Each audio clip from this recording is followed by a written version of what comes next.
puodhi mar nego suna kod duoko piny yudo tuo mar malaria. E Homa Bay County, chenro mar kuo yath biro timore e kind tarik 12 dwe mar Ang'wen nyaka tarik 8 dwe mar Abich higani endi e kuonde chung' od bura mar Rachuonyo East, Rachuonyo North, Rachuonyo South, Rangwe, Ndhiwa, Homa Bay Township, Fangano kod Ruma Kaksigri East Ward e Suba South. Bang' kuo yath ne ni nindo e bonet mothiedhi kendo kik iluok kata muono korot nyaka bang' dweche 9. Oteni okelni kod migawo mar weche thieth ka joyudo sir kowuok kuom jo Amerka kokalo PMI USAID.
Wabedo gi buok nikech ka askari ochopo kama nyaka askari kori negi.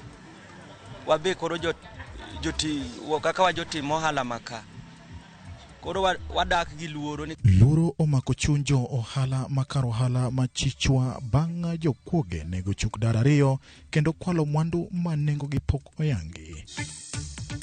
Ogai mar obila Jafeth Koome osewazimio kuom dwaro ni mondo timne nonro kod doho mar maundo e piny mangima ICC ka osingo ni obila pod dhi chiwo arita ne jo Azimio e romo magichano Kamkunji kawuono.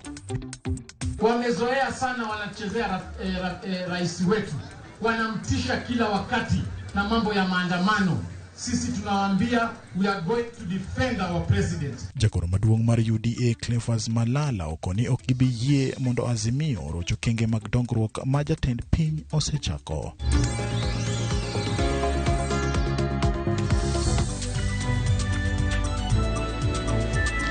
Machiegni nya koramogo jwange chenro mar Migago tarik 16 dwe mar Ang'wen higa mar 2023 kama mromo intiere aroki ni machiegni nyinga en James Opondo.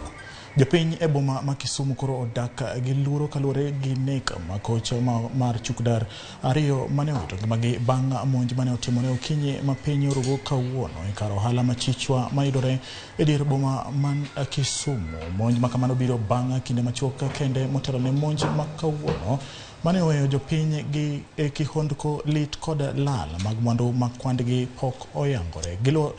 Giluor ni weche ohala nyalo biro yudo rochruok mar adhai ponono ni obila ok obedo akicha kendo omedo rito weche arita kwe kuonde ohala kod boma ma Kisumu mangima.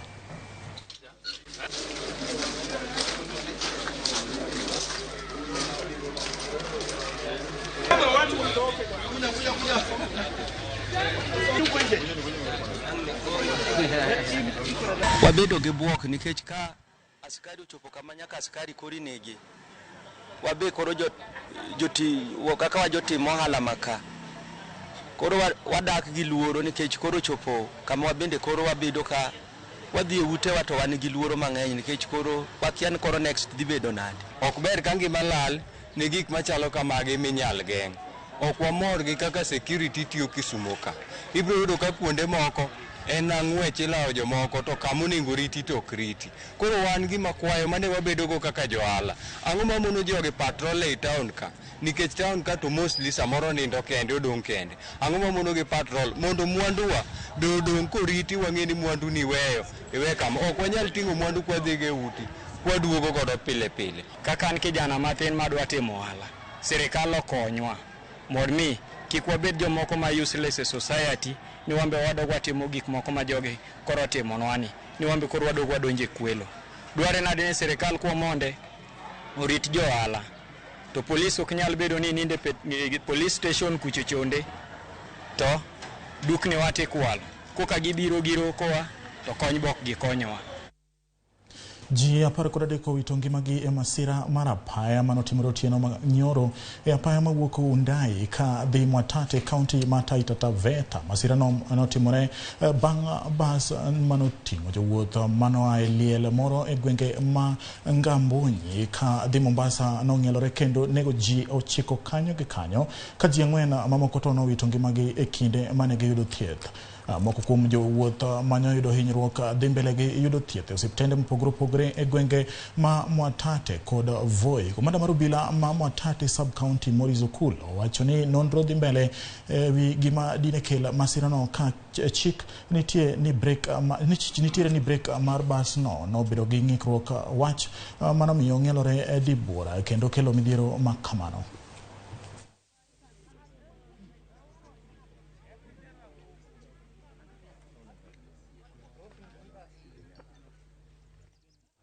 Ka wadhi nyime Ramogi jwang' wayudo ni johera mag duond bura mar UDA kaunti ma Siaya okwayo ogai mar obila Jafeth Koome mondo otim nonro ewi jakom mar duond burano e kaunti ma Siaya Bernard Odinga mar ng'eyo jogo manomonje kendo hinyo jakomno. Kotelo gi jalup jakom mar duond burano e kaunti ma Siaya John Anindo, jokanyo mar duond burano wacho ni ywaruok e timo nonro kidek miyo jogo manomonjo jagono rem chwal e nyim do. Ne giwuoyo e gwenge ma Manyien e kar chung' od bura mar Rarieda. Jokanyo mar duond bura mar UDA kod mamoko mag ODM dwaro ni obila oru chenro mar timo nonro no kaka yor thiro monj makamago e kinde mabiro.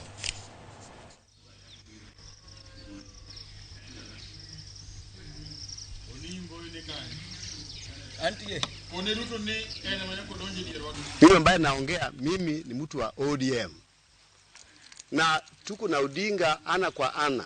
Bingu Odinga kwa UDA amenishi ya kwamba tuko na vita yoyote na yeye, na kitu ambaye imefanya sasa tumeungana pamoja kama watu wa Siaya ni ya kwa maisha ya mtoto wetu iko hatarini, tena iko hatarini kabisa, kwa sababu wale watu ambao walikimbia nayo ndio wale watu ambao walienda kumtoa kwake kwa nyumba ili waende wakule, na hapo ndio akapigwa.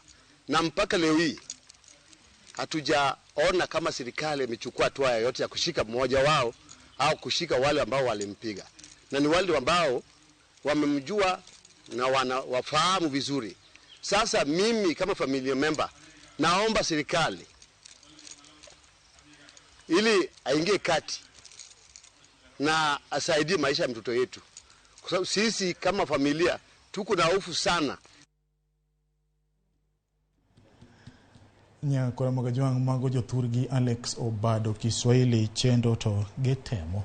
Ka wadhi nyime Ramogi jwang' wayudo ni jakom ma riwruok mar joriemb apiko e piny Kenya Kelvin Mubadi otimo limbe ne familia mar Willis Mugambi, jakom mar jo apiko machuka mane onegi e kinde tulo ma e boma machuka. Kane oloso kod joriemb apiko e chuny boma machuka, Mubadi okwayo oganda mondo onyakwe e kinde ma pod nonro dhi nyime e wi nek mar achiel kuomgi. Bende okwayo mondo mingeso ma ibiro timie ik obed kod kwe kendo gikawo osiep kod kwe. Kata kamano gisingo dhi nyime kod ng'anyo mar sundo piny owacho mondo otim nonro poni ok giyudo ripot maliw bang' ik mar Willis Mugambi. Mugambi ne ochiel kod magina e chuny boma machuka jumbe 2 mokalo.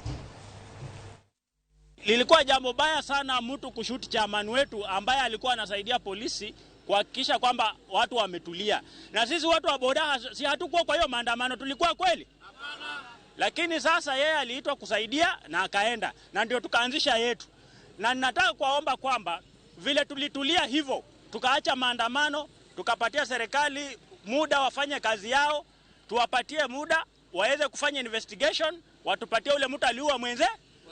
Chairman atazikwa Jumamosi, kwa maana machairman wote tukitoka Nakuru mkutano tutakuja kukaa hapa Tharaka na nyinyi. Bora power. Ndio tuweze kusindikiza mwenzetu. Jambo ambalo nataka kuwaomba, hiyo siku ya Jumamosi tuweka amani, tusindikize chairman wetu kwa heshima. Sisi tumepea serikali mpaka Jumamosi, tukimaliza masisi hivi kama watakuwa wametupea ripoti, sisi tutawaita hapa tuwaambie sasa tunataka justice. Na kabla tuwaite, tafadhali msikubali watu wengine wanatoka Kamulima hapa ndani hapa wanakuja kufunga barabara pale, wanaibia watu wakijiita watu wa bodaboda. Msikubali hao watu wakuja kutuchafulia jina. Si sawa? Jakono maduong' mar UDA Cleophas Malala wacho ni gibiro siro jatend piny William Ruto eneno ni otiyo makare ma ok onyore kod kweth mar Azimio kane oloso e boma ma Eldoret. Malala wacho ni Kenya Kwanza ok biyie wach mar tiyo kamachiel gi kweth mar Azimio e piny owacho kata bed ni Azimio buogo ng'anyo makinde ka kinde. Malala wacho ni nenore ni kweth ma pingo piny owacho manyo mana fuok mar donjo e piny owacho. Malala osingo ni piny owacho tiyo matek e duoko piny gima kokwayo oganda mondo kik donjre e weche mag ng'anyo.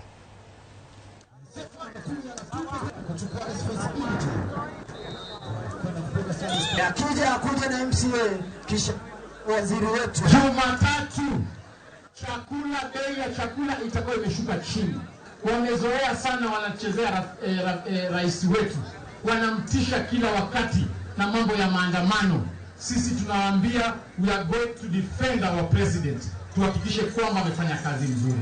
Mnaona kuna amani kubwa sana. Saa hizi wakulima wetu wako kwa shamba, wanapanda mahindi, wengine wana prepare mashamba yao. Hatuna wakati ya kuweka siasa. Siasa imepita hapa.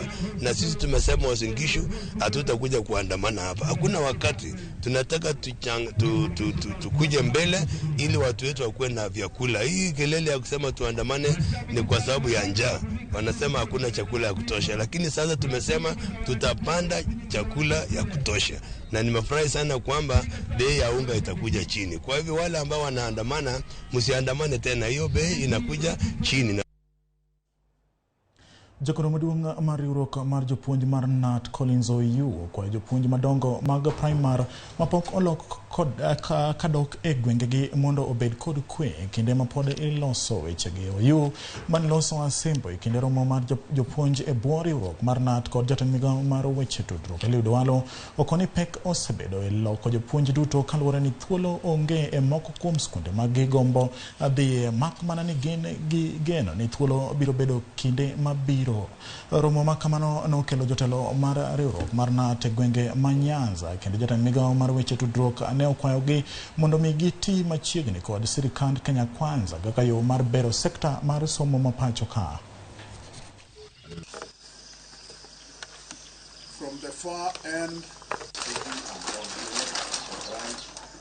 those who have not been taken back to their former counties, their home counties, I want to work around the clock because we also have some intrigues and challenges on doing the same. You cannot be transferred back to your county when there's no place to land in. We don't want heads to teach. Are we there? And other heads. Then who is the head now? Such a head can be a leader of opposition in a staff. So we are doing it and working around the clock. I want to assure you, all shall be well. We are also going to have a digital identity. You don't need now to have a physical ID card. From the comfort of your house, the government will be able to identify whom you are and you consume the service that you require from government. So that will be a game changer for this economy. Riwruok mar jopuonj mar Kupeta dwani duol mandiko jopuonj TSC ochak chulo jopuonj matiyo e gwenge ma Ongoro e kaunti ma Homa Bay omenda mabalang' mar tiyo kuonde ma ngima teke kata hardship allowance kaka itimo ne jowetegi mawuok e gwenge mamoko. Kane oloso e kaunti ma Homa Bay, jagono maduong' mar Kupeta Kelo Misori wacho ni jopuonj mawuok e gwenge mag Suba kod kuonde mamoko kar chung' od bura ma Karachuonyo pok ne ochul omenda mabalang' mar tiyo kuonde ma Ongoro kata odoko ni Kupeta ne oseketo winjruok gi TSC e wi chudo margi. Gikwayo TSC mondo oluw winjruok mane gibedogo nikech jopuonjgo winjo matek.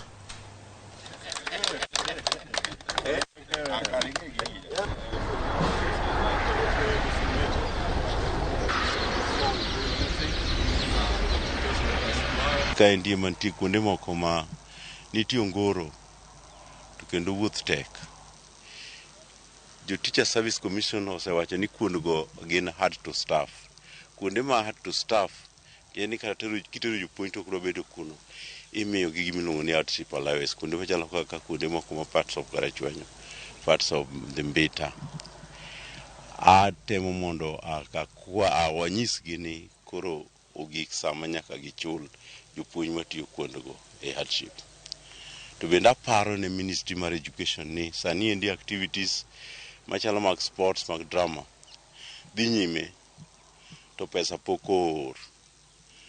Koro jopuonj tiyo gi nyithindo ka gin gi kiondko. Akwayo ni mondo gigol pesa mondo obi mondo okony tijego. Ka jopuonje moko ichulo to gin ok chul gi pesano.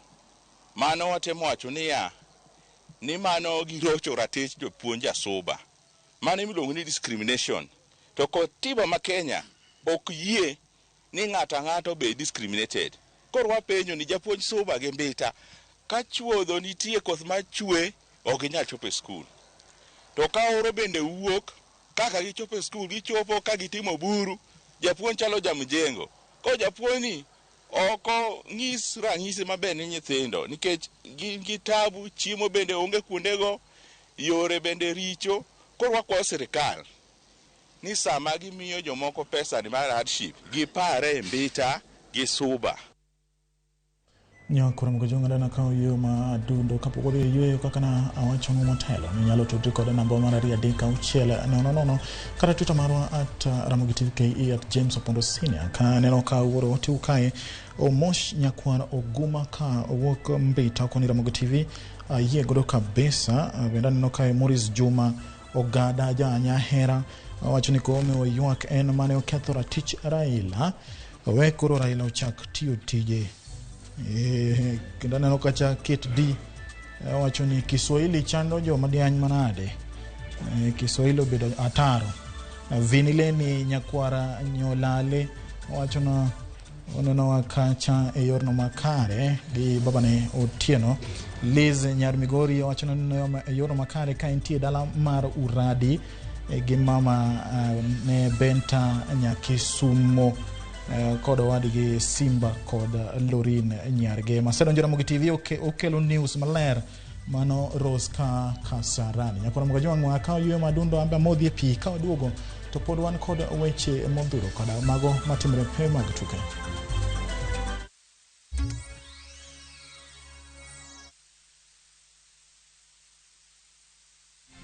Shabiki.com is all about the game.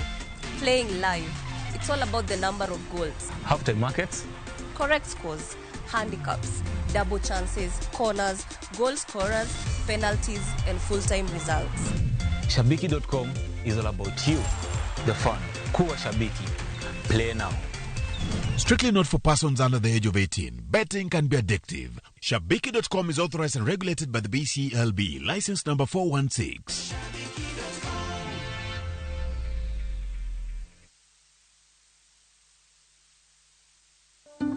Candace, what's that? I brought you a small bonus. Bonus for what? You got us 299 family dinners, 64 kisses on the cheek, 12 road trips to see grandma, 42 jokes from daddy, 49 laughs from mommy. In over 60 years of dealing with numbers, we've learned that the numbers that matter the most to you are the ones that matter the most to us. NCBA Bank. Go for it. Ni tabibu wa karibu, tabibu wa ajabu, na neema na daima ni dawa yake njema. Mjamboni wa Kenya, ni wapenda muziki. Sasa unaweza kupata wimbo huu kama sikiza tune yako. Ni rahisi. Bonyeza *811 *342# na utabarikiwa. Kumbuka, sikiza na Citizen ndo nyumbani kwa wasanii wote.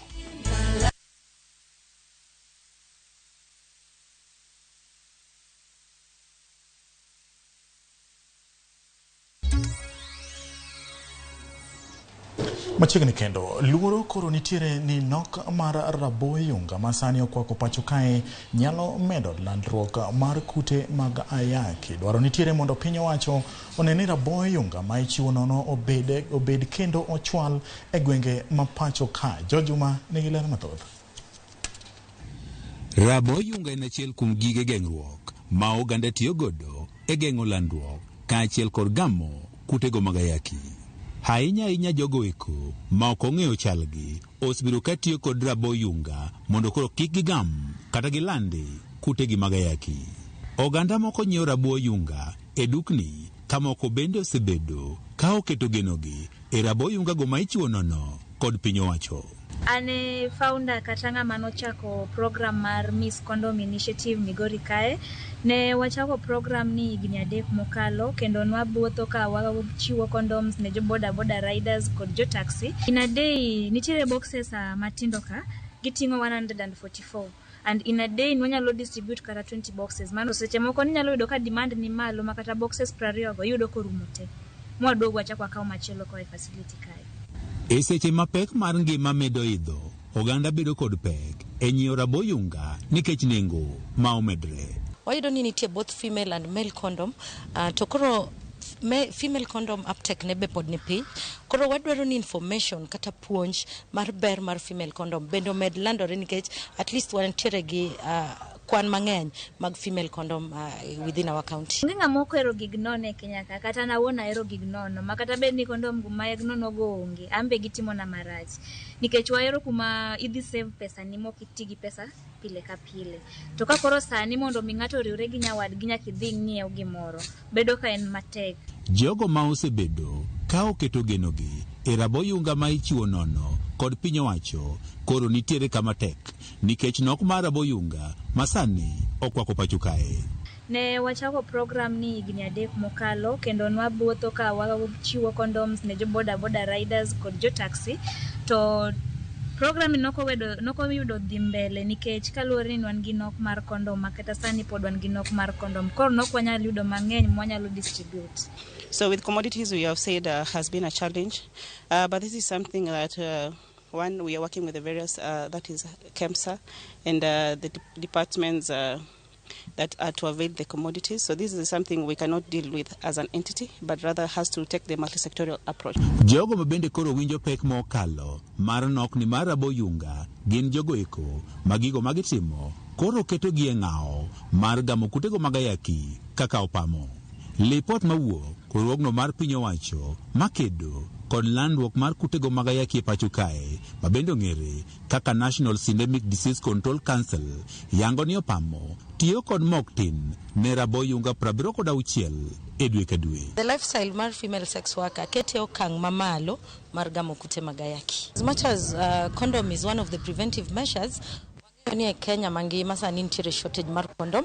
So we are saying let us have the rather open communications and of course in terms of priority settings and targets, so where a KP of course particularly to a sex worker has a condom requirement of 76 at least per month. Duol ni ma ochune kedo kod landruok mag kutego mag ayaki wachi nok mar rabo yunga koro dek pod dhi nyime kabende koro ber ka oganda bende koro biro kod budget moro maginyalo tiyo godo e nyiewo rabo yunga. As we foresee in the future, we shall still have condom shortages. This is something that is out of hand, but we are saying as program or programmers, we need to do the condom marketing strategies, whereas every individual, or rather every KP, is supposed to budget for a condom at least. The last time nang'iewo condom, nena sachet matingo addiction, to ni uso ni godo at 70. But sani, angadir ni gitere malo. County ma Migori en achiel kuom counties e piny Kenya ma jogo modak kod kutego mag ayaki koro pod nitie malo e atamalo 10.8 ka bende oganda ijiwo mondo koro ti kod rageng' kaka rabo yunga. George Juma, Ramogi TV, Migori. Ne jowa ma wan godo iye ka mawuok e kaunti ma Migori kama oting'o George Bati gi ochung' tir nyambaga don't delete. Wakwayo ni sirikal mamalo biro chiwo kony mar kondom e gwenge ma Migori koda Nyanza duto. Kawadhi nyime oirino gai marobila jafeth ko miogoro chungo motegno ni okobiyie ne buok mag Azimio motenore kod chwalo tije ka omedo ni kata Azimio twe nyinge e doho maduong' mar piny mangima ICC to okobi mbalo wang'e ni mar no chamo muma mar rito ngima kod mwandu jopiny. Walter Nyambaga miyo ler mathoth. Banquet mar Azimio la Umoja One Kenya Alliance kokalo kuom okil margi Paul Mwangi e chwalo kwayo ne doho maduong' mar piny mangima ICC mondo tim nonro malach ewi kaka obila ne orakore kod kweth mag Azimio e kinde ng'anyo. Kome koro nyanre ni ok nombal wang'e ngang' ne buok mag Azimio ka otelo nene ocham mwa mar rito mwandu kod ngima jo Kenya. Tuliapa, tuliinua Biblia, wenzangu wengine wakainua Quran. As a National Police Service, we are not at all intimidated by those letters. E barua mar Azimio ne ICC ndio konyo bila ne otio koteko mathoth kuom jong'anyo kotemo kawo ngima mar Azimio la Umoja One Kenya Alliance Odinga kome korka kore to nyiero wachno e kawo koni mago gin siasa mag bwogo bila mondo ywangiche chwalo tijgi. Regardless of any intimidation, lengo letu ni kuhudumia wananchi wetu. Ogai maro biloko ni onge ng'anyo mibibagi thurka e tokche kaka Azimio chano doke ndara. Waende Kamukunji ground wazungumuze, lakini wakijaribu yeyote atajaribu kuharibu mali, yeyote atajaribu kutishia maisha ya Mkenya mwenzake, hapo nitakuja hapo. Therefore, I wish to request my fellow members of the National Police Service not to be intimidated at all by threat. Jatelno konio mor kod okenge mosego kod piny owacho kedo kod kweth mag njore mag kuo jamni kod nek marokak. You have seen they are now running to our neighboring country. They have run to our neighboring country with their firearms. But wamefungwa miaka 20. I will not negotiate about a criminal. A criminal is dealing with that criminal ruthlessly, decisively, and the family. Walter Nyambaga, Ramogi TV.